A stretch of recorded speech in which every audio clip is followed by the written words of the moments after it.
Rejection is not an option. Prime Minister Stephen Harper is upping the ante on the Keystone XL pipeline project. He says Canada will not take no for an answer, but if the U.S. president denies approval, does Canada have a recourse? Rob Gibson is looking into this for us and has the details from Calgary. So Rob, Keystone obviously a contentious issue when it comes to U.S. politics. So what actually happens if the Obama administration says no? Well, it's a great question, Sneha. One of the things that we know about Washington that it's not necessarily ruled by science or rational thinking. It can be very emotional. This is a contentious issue because of the environmental concerns over Keystone XL. And basically, if you take a look at the Prime Minister's demeanor when he delivers this address, he's talking to the American Business Council event.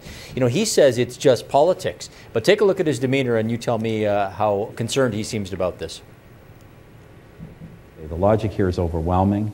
The project, and I remain an optimist that, notwithstanding politics, that when something is so clearly in everybody's interest, including our interest as Canadians, but the national interest of the United States, I'm of the view that it has to be approved, and therefore I'm of the view that whatever the obstacles are, all of us, and I think business, governments who support it, all the governments along the pipeline route, the business community on both sides of the border, much of the labor union movement that supports it. My view is that you don't take no for an answer. So Sneha, he looks relaxed, he looks confident, he does not look like a man who's worried about coming up with a plan B, and in essence he said, we don't have a plan B. So what they intend to do is keep pressuring the American government to move on this. And I can tell you that Keystone XL and TransCanada spokesperson Grady Simmons said thanks for the support, and here's what we spoke to him about. It is frustrating for TransCanada, there's no doubt about that. I mean, we certainly haven't been standing still either.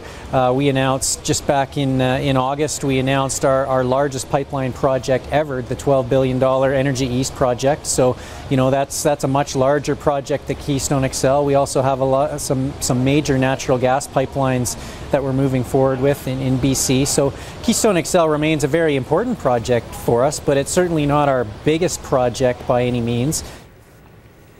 And sometimes, Sneha, that's exactly what you have to do. Your best, move forward on a go-forward basis is to look for other options when you're dealing with a person or an individual who doesn't want, or, in this case, a government who doesn't want to move in the direction you want to move. Then you have to spread out and look at other options. So they're looking at the Energy East pipeline. They're looking at Northern Gateway. They just made a major find off the shores of Newfoundland, and if the Canadian government and the oil industry were to build a refinery on the East Coast, that would help the Canadian economy, it would help the Atlantic Canadian economy, and certainly it would alleviate the pressure. And I can guarantee you, in the conversation that I had with the Oklahoma governor's press secretary, they don't want that. They want secure energy. They want a pipeline that works for them. They want to build their infrastructure, and they want to continue doing business with Canada's oil sector, that's for sure. Sneha? But what does the push from the Prime Minister on Keystone mean for other pipeline projects, even ones in Canada, as you mentioned, Energy East or even Northern Gateway?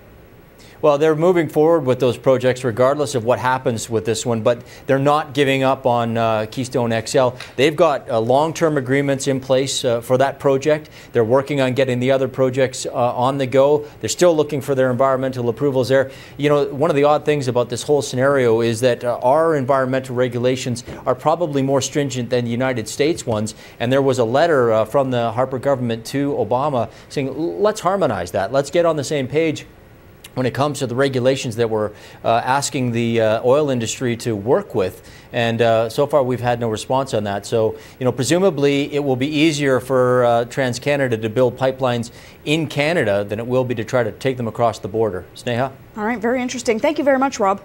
You're welcome anytime. That is Rob Gibson reporting for us in Calgary.